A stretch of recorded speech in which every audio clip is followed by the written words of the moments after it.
J'ouvre tout de suite le second débat de ce Sens Public consacré à cette première. Dans notre histoire politique, un ministre en exercice jugé devant la Cour de justice de la République. L'ancien avocat Éric Dupond-Moretti aura 2 semaines pour se défendre devant un tribunal formé de 3 magistrats et 12 parlementaires. Pourquoi est-il jugé? Quels faits lui sont reprochés? Les détails avec Cécile Sixou. C'est une image inédite. Un ministre en exercice et pas n'importe lequel, puisqu'il s'agit du garde des Sceaux sur les bancs de la justice. Éric Dupond-Moretti est soupçonné de prise illégale d'intérêt, en d'autres termes d'avoir abusé de sa fonction ministérielle pour régler ses comptes avec des juges, et ce dans 2 affaires où il était avocat. La première concerne 3 magistrats du PNF, le parquet national financier. Dans une vidéo diffusée sur les réseaux sociaux datant d'octobre 2020, Éric Dupond-Moretti, alors ministre, explique l'affaire. Le parquet national financier a ordonné une enquête secrète qui a duré 6 ans, dans laquelle on a fouillé les téléphones portables d'une vingtaine d'avocats de la place de Paris. J'étais l'un des avocats concernés, j'ai déposé une plainte et dès que j'ai été nommé garde des Sceaux, j'ai retiré cette plainte. Retrait de plainte, mais quelques mois plus tard, le nouveau garde des Sceaux revient à la charge. Muni d'un rapport qui met en lumière des dysfonctionnements dans cette affaire, il ordonne une enquête administrative. Elle conclut à l'absence de faute. Les juges ne seront pas sanctionnés. Même résultat dans une deuxième affaire. Édouard Levrault, un autre juge, est blanchi après une enquête également demandée par le ministre. Les 2 hommes se connaissent bien, opposés quelques années plus tôt dans une affaire de corruption monégasque. Éric Dupond-Moretti se dit victime d'une vendetta des magistrats. Il n'aurait pas supporté sa nomination. Mais pour cet ancien juge, Éric Dupond-Moretti joue depuis longtemps la provocation. J'ai lu récemment tous ses livres. Il a écrit plusieurs autobiographies. On n'est jamais si bien servi par soi-même. Et il a des propos sur les magistrats qui sont extrêmement violents. Moi, j'ai écrit quelques livres qui sont quelquefois un peu critiques sur le fonctionnement de la justice. Mais il n'y a jamais d'attaque comme ça, frontale et aussi virulente sur les magistrats. S'il garde la confiance d'Elisabeth Borne, l'issue de ce procès sera déterminante. Le ministre joue son avenir place Vendôme. Comment juger un ministre de la Justice? C'est le thème de notre débat. Ça pourrait presque être un intitulé de devoir de philosophie. On en débat tout de suite avec Cécile Guérin-Bargue. Bonjour, bienvenue. Vous êtes professeur de droit public à l'université Paris-Panthéon-Assas. Bruno Cotresse, bonsoir, bienvenue. Bonsoir. Bruno, politologue, chercheur au CNRS et au CEVIPOF.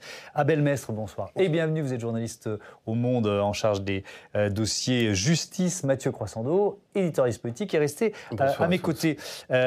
On va peut-être commencer par rappeler, Cécile Guérin-Bargue, que c'est une première dans notre histoire. Jamais un ministre en exercice n'a été jugé devant la Cour de justice de la République ou même celle qui précédait, la Haute Cour de justice. La Haute Cour de justice, oui. Non, effectivement, c'est une première. Jusque-là, toutes les affaires, et elles ont été relativement peu nombreuses, qui ont été jugées par la Cour de justice de la République, concernaient des anciens ministres ou des anciens secrétaires d'État qui donc n'étaient plus dans l'exercice de leurs fonctions. Parce qu'ils s'étaient mis en retrait d'eux-mêmes ou parce que les procédures ont été longues Parce que les procédures ont été extrêmement longues. Alors effectivement, de ce fait, la situation était quand même très différente de la situation actuelle, où vous avez un ministre en exercice qui éventuellement pourrait répondre de ses actes devant le Parlement et qui est mis en cause devant une Cour de justice de la République avec toutes les difficultés qui tiennent évidemment à l'exercice de sa fonction. Évidemment. Bruno Cotresse, ce qui est beaucoup plus fréquent dans notre histoire politique, c'est l'utilisation des 2 mots conflit d'intérêts. Ça, quand on parle de ministre en exercice, c'est l'une des thématiques qui revient régulièrement. Comment elle pèse dans l'opinion? Comment ces questions-là pèsent dans l'opinion? Globalement, pèse assez lourd dans l'opinion l'idée que les politiques ne seraient pas exemplaires, qu'ils ne s'appliqueraient pas à eux-mêmes les préceptes ou les principes qu'ils proposent à l'ensemble de la société. Ça pèse extrêmement lourd. La question des conflits d'intérêts va peser sans doute beaucoup moins lourd que la question de la corruption, qui est quand même le cœur du sujet. Comment les Françaises et les Français regardent les politiques comme des gens qui bénéficient de passe-droits, qui bénéficieraient d'un certain nombre de privilèges. Ils sont perçus globalement comme un peu enfermés dans un univers de privilèges. Alors on sait que c'est beaucoup plus compliqué que ça, et que c'est une image. Mais à la rigueur, on peut même considérer qu'un ministre en exercice exercice passant devant une cour de justice de la République, ça vient contre cette perception. Oui, éventuellement, mais c'est vrai que l'opinion va quand même surtout retenir que le garde des Sceaux devrait normalement être lui-même totalement exemplaire et ne devrait pas avoir à rendre des comptes à la barre d'un tribunal pendant l'exercice de son mandat. Et c'est vrai que ça va poser cette question, on va se la poser tout au long de ce procès, comment effectivement les électrices, les électeurs perçoivent l'idée d'un ministre de la Justice, un garde des Sceaux, qui est lui-même à la barre d'un tribunal, ce qui est effectivement une situation un peu paradoxale. Pour moi et mes proches, ce procès est une infamie, sont les premiers mots qu'Éric Dupond-Moretti a prononcés devant la Cour de justice de la République. Abel Mess, vous l'avez rencontré, le garde des Sceaux, il y a une quinzaine de jours, je crois, pour un... Moins même, une dizaine de jours. Bon, voilà, c'est pas le plus important dans la question, mais c'est pas grave. Dans quel état d'esprit il vous est apparu ? Plutôt confiant. Après, c'est sûr que pour lui, il ne va pas dire qu'il a peur et qu'il craint le jugement. Il tient vraiment à dire pour lui, il ne sera pas condamné. Voilà. Il le répète, et même quand on évoque avec lui des scénarios qui mettraient en cause sa culpabilité ou son innocence, tout de suite il arrête, il dit non, mais de toute façon, voilà, je ne suis pas coupable, on me reproche 2 actes administratifs, c'est une vengeance, on me reproche d'être ministre, etc. Vous l'avez senti à fleur de peau, sous tension quand même ? À fleur de peau, non, mais préparé. Voilà, il avait l'air préparé surtout et prêt à combattre. Et comme s'il attendait un peu ce moment depuis longtemps, qu'il s'était retenu de s'exprimer. C'est ce qu'il a dit d'ailleurs dans sa première prise de parole. Il allait pouvoir se défendre. Voilà. Que risque-t-il ? Alors évidemment, on est dans la fourchette haute, 5 ans de prison, 500 000 euros d'amende, peine d'éligibilité, interdiction d'exercer une fonction publique. Cécile Guérin-Bargues, il faut rappeler peut-être, là aussi, regarder un peu dans le rétroviseur des décisions qui ont été prises par la Cour de justice de la République. Est-ce qu'on dirait que c'est plutôt une cour clémente ? Je ne sais pas si le terme on peut employer ce terme-là. Oui, c'est une cour qui est quand même globalement relativement clémente, puisqu'elle a finalement assez peu condamné. Au maximum, elle a condamné à du sursis.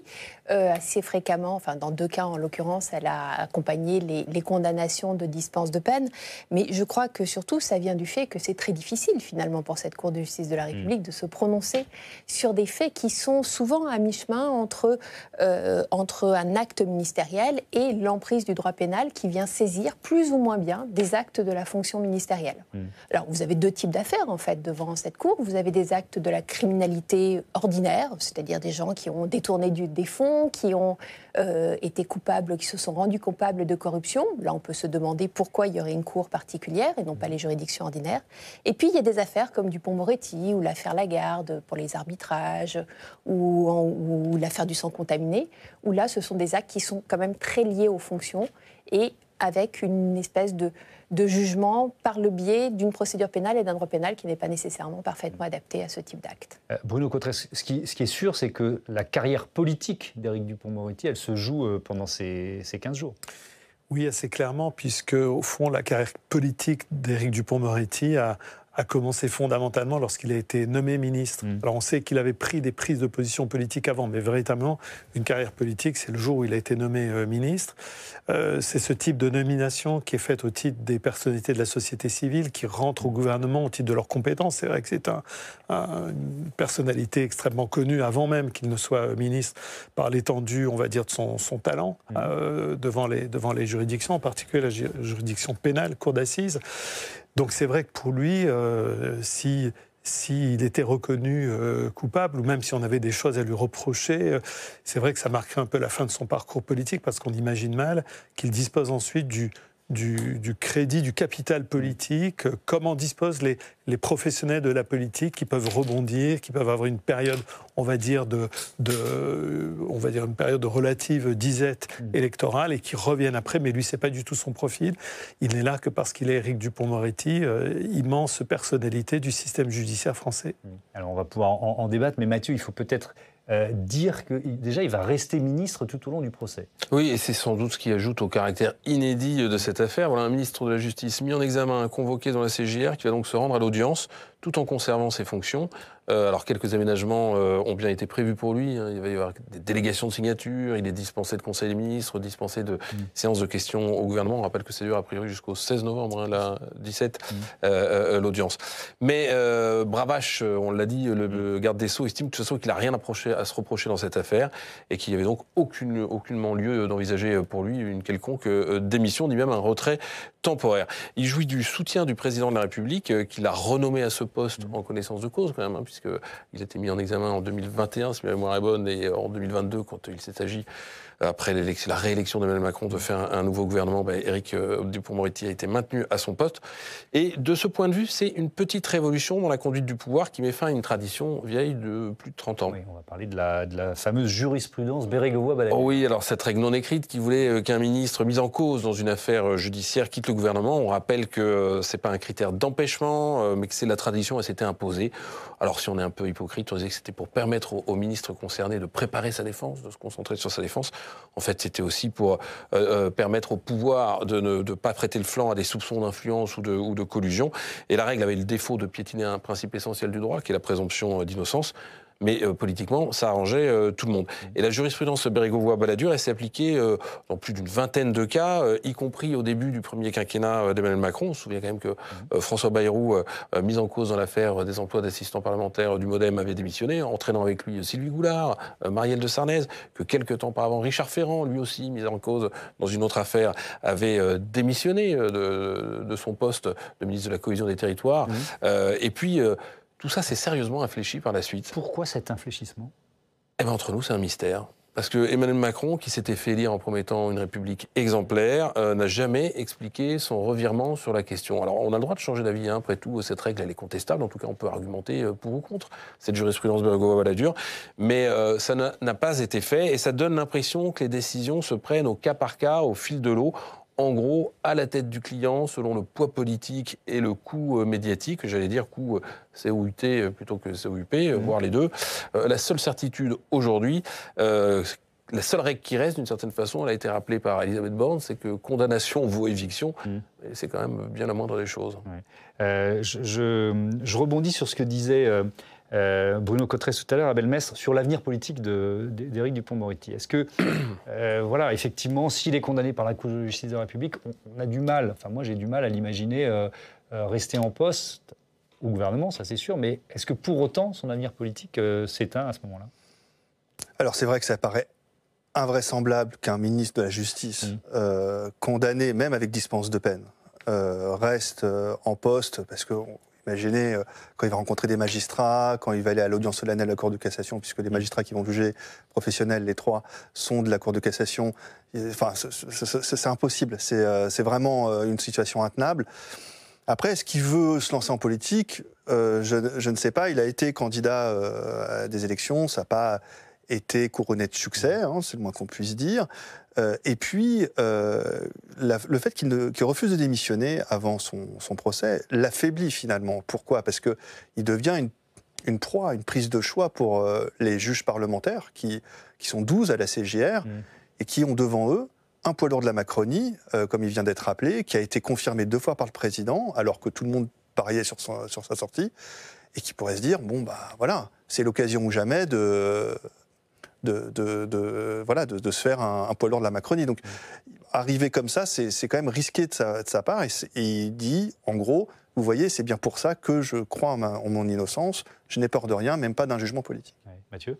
Oui, en même temps, ces juges parlementaires, puisqu'on rappelle qu'ils sont 12, hein, c'est ça, 6 députés, 6 sénateurs, dont 2 tiers à l'opposition.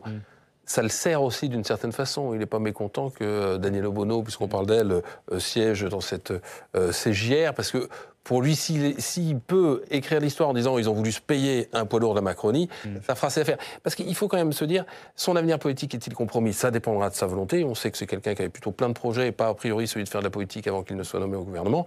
Par ailleurs, est-ce que son affaire va être comprise des Français ? C'est quand même loin d'être évident, parce qu'on a une affaire qui est complexe, il faut le rappeler. Hein. Il est soupçonné d'avoir, d'aller voir pris des décisions sur des sujets différents qu'il avait avec des juges quand il était avocat. Il faut rappeler que dans les 2 cas qui lui sont reprochés, c'est des affaires qui avaient été lancées avant sa nomination. Qu'il soit nommé. D'une certaine façon. C'est sa prédécesseur, Nicole Belloubet, qui avait demandé que le juge Levrault, qui était le juge de Monaco, soit entendu par sa hiérarchie et qui avait même s'était demandé si c'est la direction des services judiciaires qui s'était dit est-ce qu'il faut qu'on s'en mêle. Et c'est la même Nicole Belloubet qui avait demandé une enquête de fonctionnement sur le parquet national financier. Ça, c'est vraiment la base de la défense. C'est la base. Et donc, oui, et sa faute à Éric Dupond-Moretti, s'il y en a une, c'est de ne pas s'être déporté dès son arrivée, dès sa nomination. Alors oui, certes, il a retiré la plainte qu'il avait déposée lui-même, comme on l'a entendu dans le reportage du début de cette émission, mais ensuite, il dit, moi j'ai pris les décisions que proposaient mes services. Ses adversaires disent non, pas du tout, il a voulu régler ses comptes. C'est ça que la justice va devoir trancher. Mais c'est quand même particulièrement complexe, parce qu'on rappelle que dans les 4 cas de magistrats qui étaient incriminés par des enquêtes internes ou administratives, les 4 n'ont pas été sanctionnés, donc il ne les a pas non plus, il n'a pas brisé leur carrière, et il ne leur est rien arrivé. Donc dans la tête des Français, on n'est pas dans ce que rappelait Bruno tout à l'heure, un cas de corruption, quelqu'un qui pique dans la caisse, quelqu'un qui... Voilà. C'est un fonctionnement administratif qui est quand même un peu complexe et un peu obscur pour le profane. Sur la jurisprudence Bérégovoy-Balladur, Cécile Guérin-Barne, elle repose sur... Est-ce qu'il y a un fondement juridique? Non, il n'y en a pas. Non, c'est une simple pratique politique. D'ailleurs, elle n'a pas de... on utilise le terme de jurisprudence, mais c'est pas tout à fait un terme adéquat ou quoi. C'est effectivement une pratique politique dont on s'est éloigné quand même. Il y a eu des cas où on s'est éloigné de cette jurisprudence. Ça n'a pas été appliqué de façon totale et systématique. Je crois que dans l'affaire du ministre des petites et moyennes entreprises, il n'a démissionné qu'une fois condamné. Bien sûr. Donc, oui, ils s'en sont complètement éloignés. Oui, ils s'en sont éloignés avant le cas Dupond-Moretti. Donc c'est vraiment une pratique sur laquelle on peut tout à fait revenir. Moi, ce qui m'intéresse dans ce que vous disiez tout à l'heure, c'est cette histoire. Dès lors qu'il y a des parlementaires, tout l'intérêt de cette affaire va être de savoir si les parlementaires vont pouvoir finalement se payer un poids lourd de la Macronie.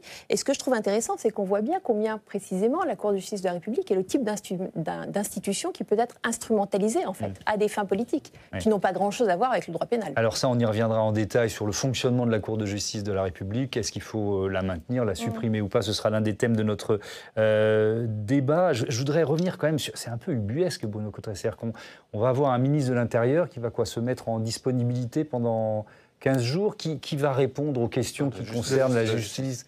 J'ai dit de l'Intérieur, c'est intéressant parce que c'est peut-être le ministre de l'Intérieur qui répondra à sa place à l'Assemblée. Le ministre de la Justice qui va répondre à sa place? Il y aura bien des questions au gouvernement, il y aura bien des questions de justice à trancher. Je ne dis pas qu'il est indispensable, l'administration peut fonctionner sans lui, mais quand même. Oui, sans doute que du point de vue du fonctionnement, on va trouver sans doute les moyens un peu élégants de gérer cette situation, c'est-à-dire de le déporter sans le dire d'une certaine manière, puisqu'il avait été, à un moment donné, on avait songé qu'effectivement, il pourrait avoir une sorte d'intérim, peut-être exercé par la Première ministre elle-même, qui le remplacerait. Mais là, c'est vrai qu'on voit que le coût politique serait beaucoup plus important, parce que du coup, ça envoie un message qu'il y a vraiment un souci et que l'exécutif pense qu'il y a vraiment un souci. Donc la solution a été trouvée, de le maintenir en poste, mais sans doute qu'ils vont trouver, du point de vue du fonctionnement devant l'Assemblée nationale, les moyens de ne pas l'exposer, parce que effectivement, il va être de questions au gouvernement. En même temps. Voilà, notamment. C'est pas non plus.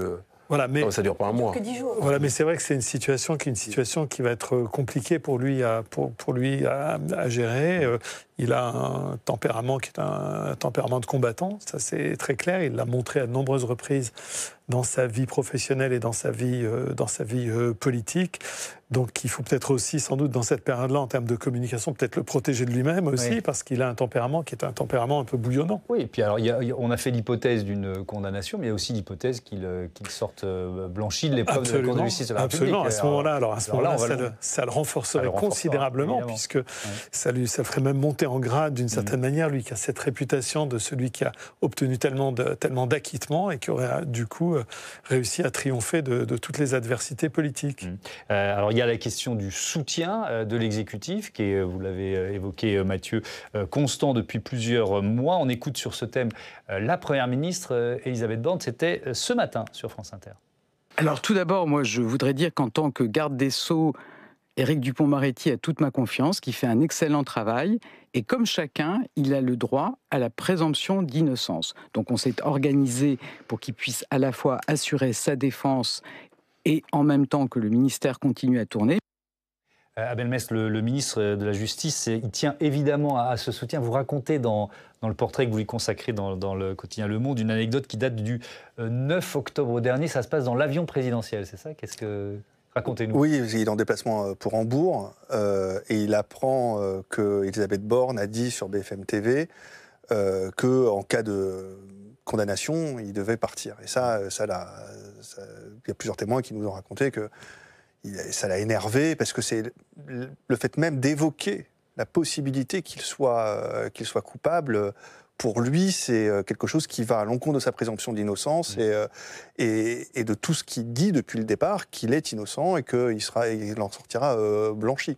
Donc c'est quelque chose qui vraiment on le sent quand on évoque ce sujet avec lui, on sent qu'il y tient à cette présomption d'innocence et c'est toute cette conviction qu'il faudra donner devant la scène. Il le dit d'une voix suffisamment forte pour que ce soit entendu à l'autre bout de l'avion, c'est ça? C'est ça, exactement. Parce que ça vienne aux oreilles présidentielles. Par ailleurs, il a une voix forte. Oui, ça c'est vrai, il a su s'en servir. Pourquoi Emmanuel Macron garde Éric Dupond-Moretti, d'après vous? Effectivement, Mathieu parlait il y avait une possibilité assez simple de l'exfiltrer après la réélection du président.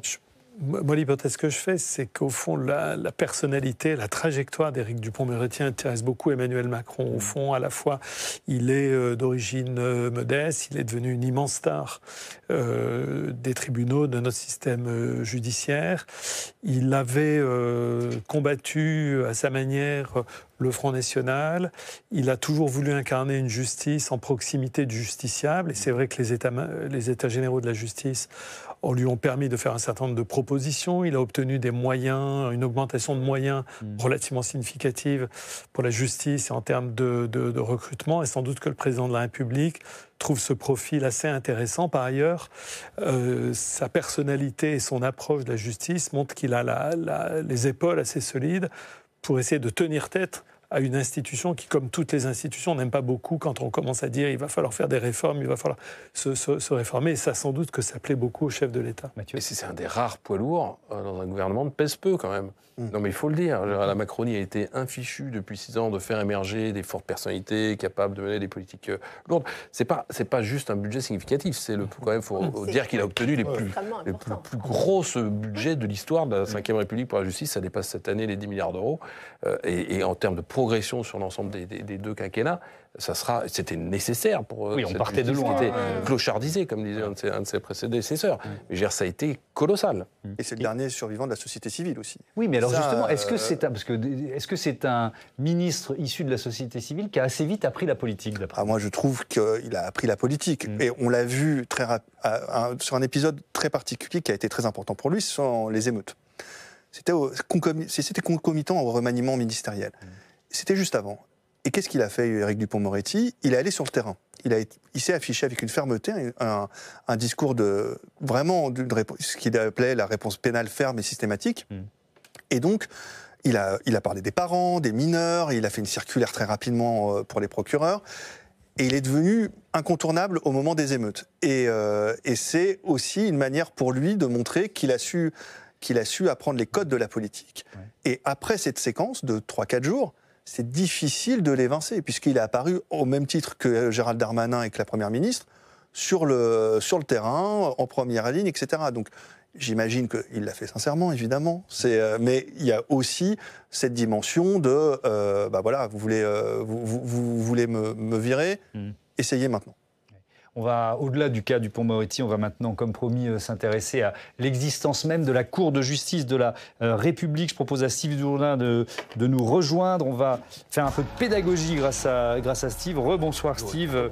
Présentation, voilà, c'est le point de départ de cette Cour de justice de la République. Alors vous en avez parlé, c'est la seule institution qui a le pouvoir de juger les crimes et les délits commis par les ministres dans l'exercice de leurs fonctions. Elle a été créée en 1993 par une loi constitutionnelle à la suite de l'affaire du sang contaminé. Elle vient remplacer la Haute Cour de justice. L'objectif, c'est de réconcilier l'opinion publique avec les responsables politiques, alors que beaucoup, à l'époque, ont le sentiment que les élus bénéficient d'une certaine impunité pour les décisions qu'ils prennent.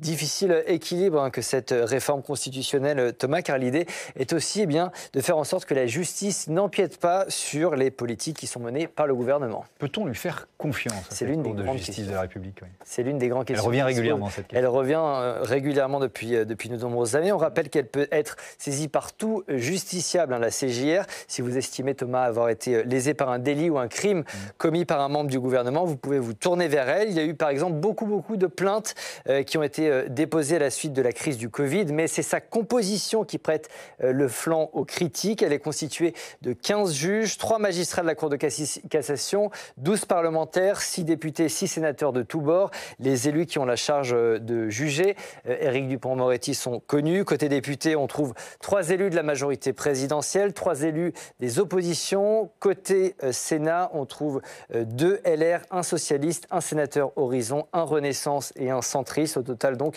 3 magistrats professionnels, 5 élus de la majorité et 7 élus d'opposition. Alors, on l'a évoqué, mais rapidement tout à l'heure, cette Cour de justice de la République a-t-elle facilement condamné dans le passé ? Depuis 1993, on compte 10 procès au total. 8 ministres et 2 secrétaires d'État ont été jugés en 30 ans. C'est une institution qui est plutôt clémente. Dans les 10 procès qui ont eu lieu, il y a eu 4 relax, 4 condamnations avec sursis, 2 dispenses de peine. Et jamais la CJR n'a prononcé de prison ferme à l'encontre des accusés. Cette clémence de la Cour suscite beaucoup de critiques. Les experts considèrent qu'il faut la réformer. François Hollande le pense, Emmanuel Macron également. Dernier pourfendeur en date, les États généraux de la justice. Dans un rapport remis en juillet 2022, le comité préconise tout simplement la suppression de la CJR. Merci beaucoup Steve Jourdain pour tous ces détails. Cécile Guérimbargue, est-ce que cette Cour de justice de la République est en sursis pour vous ?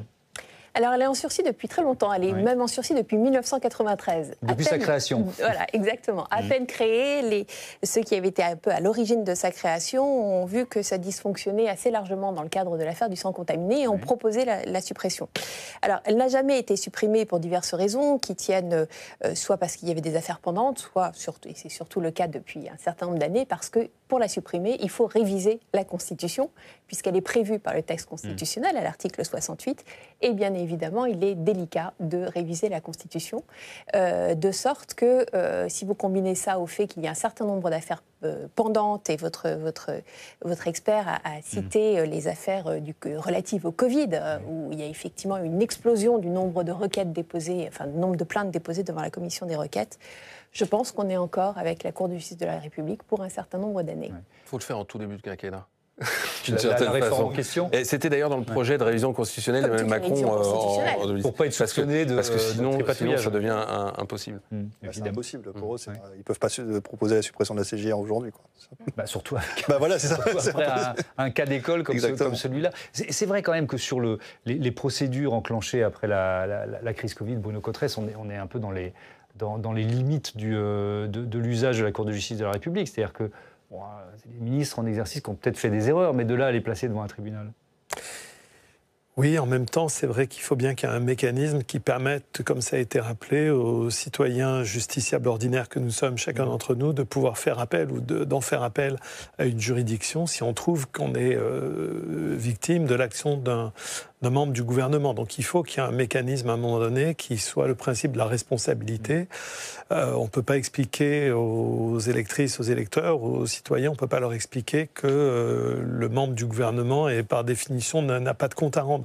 Donc ça fait partie des mécanismes très importants, même assez fondamentaux, du bon fonctionnement démocratique, qui est qu'on ait à rendre compte de son action et pas seulement le jour des élections devant les électeurs. Mais là, on n'est pas... Enfin, c'est pas une question de détournement de fonds. Je reste sur la question des plaintes liées à la crise Covid. Ça peut être éventuellement quoi, un mensonge d'État qui pourrait être reproché par certains Français. Sur quoi ça se base ? Ce sont généralement des abstentions d'agir, des faits de négligence, c'est-à-dire des délits involontaires. Et j'entends bien ce que dit mon voisin en disant, voilà, il faut que le justiciable, il faut que tout un chacun on puisse éventuellement aller devant une juridiction pour demander à nos politiques de... On peut le faire pour tous les ministres en exercice, mais tout à fait. À peu près tous les thèmes. Et puis surtout, le bon fonctionnement d'un régime parlementaire veut que ce type d'actes, qui sont des actes de la fonction, parce que finalement, qu'est-ce qu'on se demande ? C'est si le ministre a été bon ou pas, s'il a pris les mesures qu'il fallait pour traiter du Covid, s'il fallait reporter ou non les élections municipales, par exemple. Est-ce qu'il a été bon ministre ou mauvais ministre ? Ça, à mon sens, ça relève de la responsabilité politique. Et le lieu naturel de cette responsabilité politique, c'est l'Assemblée nationale, éventuellement le Sénat, si vous en avez une acception plus large. Moi, j'ai une question sur la composition de cette Cour de justice de la République. d'où ça vient les 12 parlementaires? Parce que je vois bien l'idée, il y a un petit côté justice ordinale, et c'est jamais de la vraie bonne justice quand on se fait juger par ses pairs. Et est-ce qu'on peut même pas pousser le bouchon plus loin? Est-ce qu'ils ne sont pas en conflit d'intérêts, les députés de l'opposition, précisément au motif qu'évoquait Abel-Mess, c'est-à-dire se payer un poids lourd du pouvoir en place? Et puis, poussons encore plus loin, j'ai vu que dans la liste, il y avait Laurence Vichnievsky, qui est une parlementaire, mais qui a été magistrate par le passé. Est-ce qu'elle ne serait pas, elle aussi, en conflit d'intérêts? Bref, d'où ça vient cette idée de composition, de donner... Alors, cette idée... Ça va forcément biaiser notre perception et celle de l'opinion publique. Complètement. Cette idée de faire siéger des parlementaires aux côtés de magistrats professionnels, en fait, elle vient à la fois d'une tradition constitutionnelle, puisqu'il y a eu à un temps, vous faisiez allusion à la Haute Cour de justice, donc c'était des parlementaires qui jugeaient de ça. Mais surtout, c'est l'idée sous-jacente selon laquelle la responsabilité pénale devrait prendre la suite, serait un complément nécessaire à la responsabilité politique, s'inscrirait dans la lignée de la responsabilité politique. Et c'est très exactement ce qu'on a vu. C'est-à-dire que très souvent, la Cour de justice de la République est intervenue a posteriori, lorsque les mécanismes de responsabilité politique ne pouvaient plus jouer, puisque les ministres n'étaient plus en fonction. Là où le cas est très différent, et ça a été le même cas dans le cadre du Covid, c'est que vous aviez la Cour de justice de la République qui était actionnée par le biais des perquisitions, etc., alors même que la responsabilité politique pouvait très bien continuer à jouer. Donc vous n'avez plus une substitution, vous avez véritablement une substitution de la responsabilité pénale à la responsabilité politique. Et je pense que dans un régime parlementaire, ça pose effectivement des difficultés. Alors certains parlent, je vais vous donner la parole tout de suite, certains parlent même d'anachronisme. Par exemple, l'ancien candidat socialiste à la présidentielle, Benoît Hamon, qui était sur France 2 ce matin. Ce qu'il faut espérer, c'est que la Cour de justice de la République est quand même un anachronisme. Vous demandez à des parlementaires d'être juges, alors qu'il y a évidemment, même s'ils prêtent serment, des intérêts politiques sous-jacents. Moi, j'attends qu'elles disent le droit. Vous vouliez prendre la parole, Abel-Mess, est-ce qu'elle est anachronique pour vous, cette anachronique, je ne sais pas si c'est le bon terme, mais en tout cas, ce qui est clair, c'est que la composition avec 12 parlementaires en son sein pose problème, parce que de toutes les manières, toute décision est entachée de suspicion. Soit elle est trop clémente, soit elle est clémente, on se dit c'est parce que c'est entre eux, c'est copains les coquins, malin. Soit elle est trop sévère et on se dit ils ont voulu se payer un membre du gouvernement ou se venger ou voilà. Donc c'est quelque chose qui clairement, moi, pour avoir fait un papier sur le sujet, j'ai jamais vu quelque chose qui faisait l'unanimité contre elle, comme la CJR. C'est que ce soit les universitaires, que ce soit les anciens membres de la CJR ou les membres actuels qui ont témoigné, personne n'est satisfait de ce fonctionnement. Donc c'est qu'il y a un problème. Et surtout, ce que dit Benoît Hamon est vrai. Je veux dire, les politiques vont pas, au moment où ils enfilent la robe, mettre leurs convictions et leurs intérêts partisans au vestiaire. Enfin, peut-être, ils prêtent serment, effectivement, mais il y a toujours quelque chose de sous-jacent. Et c'est ça, c'est cette possibilité de la suspicion qui pose vraiment problème. Ouais. Avec un autre aspect, parce que quand même, Éric Dupond-Moretti, il gère l'administration à laquelle appartiennent les 3 magistrats qui vont le juger, quoi. Alors, c'est pas exactement leur supérieur hiérarchique. Qu'est-ce qu'on peut en dire là-dessus ? Alors effectivement, il y a ce problème-là qui est lié à ce justiciable-ci. Et le problème est d'autant plus compliqué qu'à l'origine de la plainte, vous avez des syndicats de magistrats. Oui. Donc le problème, en fait, de ces espèces de mélange des genres et de conflits constants est de chaque côté, en réalité. Il est le supérieur hiérarchique du parquet général qui va requérir contre lui. Oui, alors là oui, il y a quand même... donc potentiellement, avec un petit pouvoir, lui ou ses amis politiques, sur la carrière des uns et des autres. Alors, espérons que non, mais... on ne va pas non plus être naïf, c'est forcément une question qui se pose. En tout cas, encore une fois, même le réquisitoire, on va se dire, mais est-ce qu'il le dit pour... Il vient d'arriver, Rémi Hetz, le procureur général. Il a remplacé Molins. Est-ce qu'il va requérir de façon très sévère pour montrer qu'il est, exactement qu'il est dans la lignée de Molins, ou est-ce qu'il va faire un réquisitoire, je ne sais pas, équilibré, et là on va se dire, il vient d'être nommé, etc. Donc de toutes les manières, le fait qu'il soit en plus le ministre de la Justice en exercice ajoute de la complexité à une situation déjà extrêmement complexe. Bruno Cotteret, c'est vraiment le titre, le thème de notre débat. Comment juger un ministre de la Justice ? On est quasiment dans la mission impossible. Est-ce que vous voyez ça ? Oui, c'est vrai qu'on est un peu dans la mission impossible. On est en train de soulever les uns et les autres toutes les difficultés de toutes les difficultés de l'exercice. C'est vrai, par rapport à ce que vous disiez, effectivement, que la responsabilité pénale se substitue à la responsabilité politique totalement. Si c'était le cas, ça serait effectivement très mauvais du point de vue du fonctionnement démocratique des institutions. Mais néanmoins, notons que les politiques sont globalement perçus comme très négativement et se protégeant les uns les autres. La justice est investie d'un faible niveau de confiance. D'après l'enquête que nous réalisons au Cevipof toutes les années, notre baromètre de confiance politique, on est à un peu moins de 50% de confiance dans la justice, c'est-à-dire 25 ou 30 points de moins de confiance dans la justice que dans la police. Et globalement, voilà, des institutions qui sont perçues par les Françaises, les Français comme ne fonctionnant pas bien, comme ne répondant pas à la demande très forte à la fois de démocratie directe, de transparence, de rendre des comptes. Et rendre des comptes, c'est pas au sens faire rendre des comptes à quelqu'un au sens de le mettre genou à terre. Non, c'est que les politiques aient davantage de comptes à rendre sur leur action, au fond. Et beaucoup de Françaises et de Français ont le sentiment que ce compte-rendu de l'action est pratiquement invisible. Oui, Mathieu. Quitte à ce que les parlementaires jouent les juges, d'une certaine façon, si je peux me permettre, il y a une instance qui fonctionne d'ailleurs pas mal, c'est les commissions d'enquête parlementaires. Et on le sait particulièrement ici, au Sénat. Et ça remplit une fonction qui n'est pas forcément de dire le droit, mais en tout cas qui est de signaler au parquet si jamais il y a des choses qui apparaissent lors de la dite commission parlementaire. Et surtout qui, politiquement, là, on peut cuisiner un ministre, le mettre sur le grill, le mettre face à ses contradictions, et éventuellement, après, il n'a plus d'autre choix que d'en tirer les conséquences. On l'a vu dans le cas de Marlène Schiappa, alors qu'elle a été aidée d'une certaine façon. Mais je veux dire, c'est quand vous êtes responsable de quelque chose qui est mal passé et que ça apparaît au grand jour, dans ce cadre-là, qui est une forme de manifestation de la vérité, sinon judiciaire, en tout cas politique, eh ben ça ne pardonne pas. Oui, vérité politique, puisqu'il n'y a pas de sanction judiciaire dans le cas particulier. Alors que, Céline Guerin-Barghe, là, on va se retrouver avec des parlementaires. Enfin, ça pose une question de séparation des pouvoirs aussi. On se retrouve avec des parlementaires qui vont faire la justice. Alors, pas tout à fait.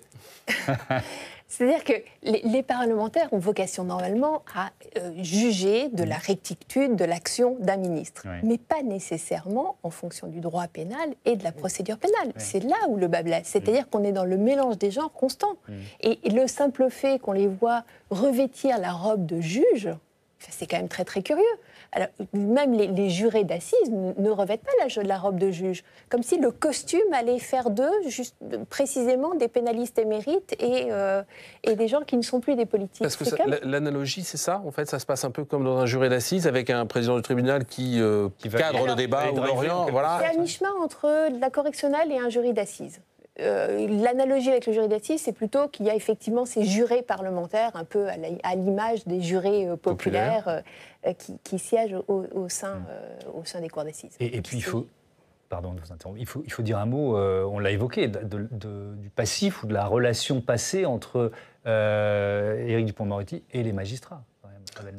Ça complique encore un peu plus. Oui, alors il y a encore ça. Alors c'est vrai que lui... Quand on lui parle de ça, il dit non mais le temps a passé, mon bilan montre que j'ai entendu leurs revendications, notamment au moment des États généraux, qu'il y a un plan de recrutement, qu'il y a des budgets records, c'est vrai, même l'USM, qui est le principal syndicat de magistrats, le reconnaît, et d'ailleurs ça leur pose une difficulté de critiquer Éric Dupond-Moretti maintenant.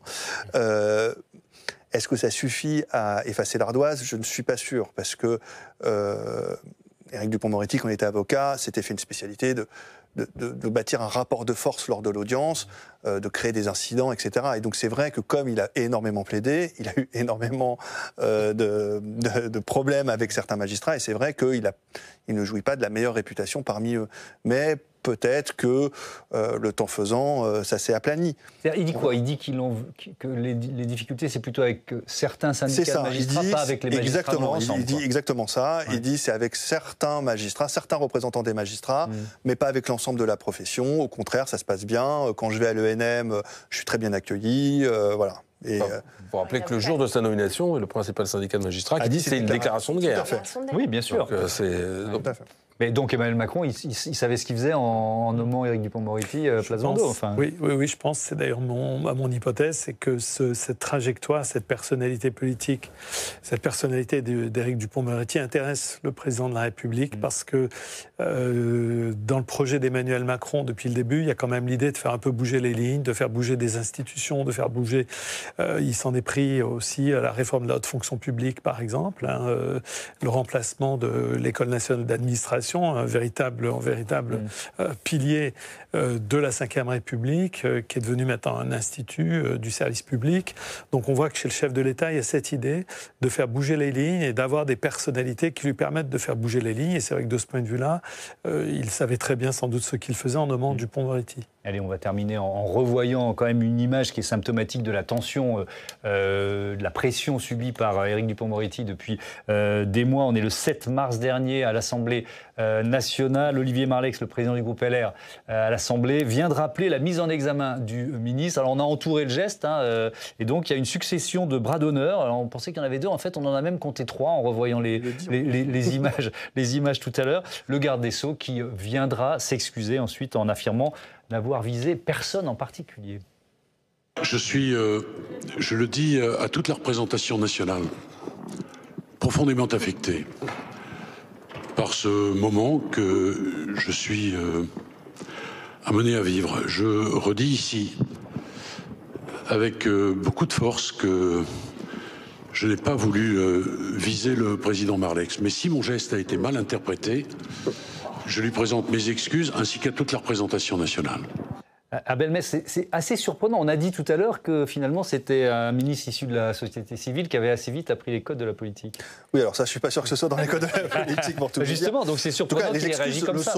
On voit que bon, c'est pas les excuses les plus spontanées qui existent, puisque juste avant, il avait pris le micro en disant il n'y a pas eu un doigt d'honneur, il y en a eu 3. Il l'avait dit un peu de façon bravage déjà, mais encore une fois, c'est parce qu'on avait mis en cause sa présomption d'innocence. C'est ce qu'il dit, sa présomption d'innocence, c'est que, et sa défense, il dit j'ai fait un doigt d'honneur au manque de respect à la présomption d'innocence. Enfin, c'est quelque chose d'assez capillotracté, comme on dit dans la presse. Voilà, mais ça, c'est vrai que c'est quelque chose que normalement un ministre ne devrait pas faire. Et le fait même qu'il soit encore en place après ça montre qu'il est quand même très soutenu, parce que cet événement est arrivé au moment du débat sur les retraites. Et la majorité avait besoin des voix de LR. Donc en fait, ça arrivait au pire des moments. C'était vraiment... S'il y avait quelqu'un à qui ne pas faire un doigt d'honneur, c'était Olivier Marleix. Donc voilà, c'était une faute politique même, au-delà de l'aspect de politesse, etc. C'était une faute politique grave. Et il est resté, il a fait des excuses, et c'est passé.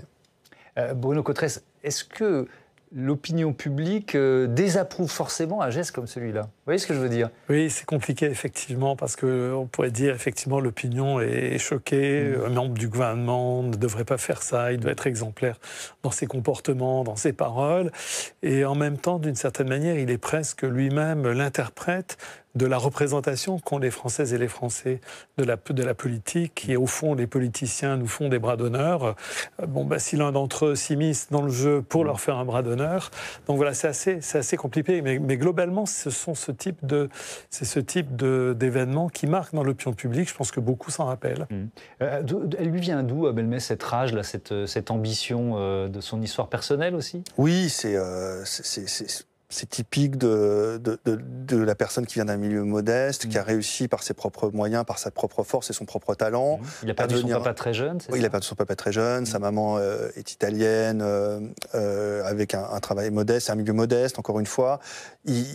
Il a fait toute sa carrière dans les prétoires. Il a su gagner en respectabilité par son travail. Et donc c'est vrai que c'est une ascension sociale qu'il faut saluer, effectivement. Et c'est quelque chose qui lui reste, très présent dans son discours. Il est vraiment,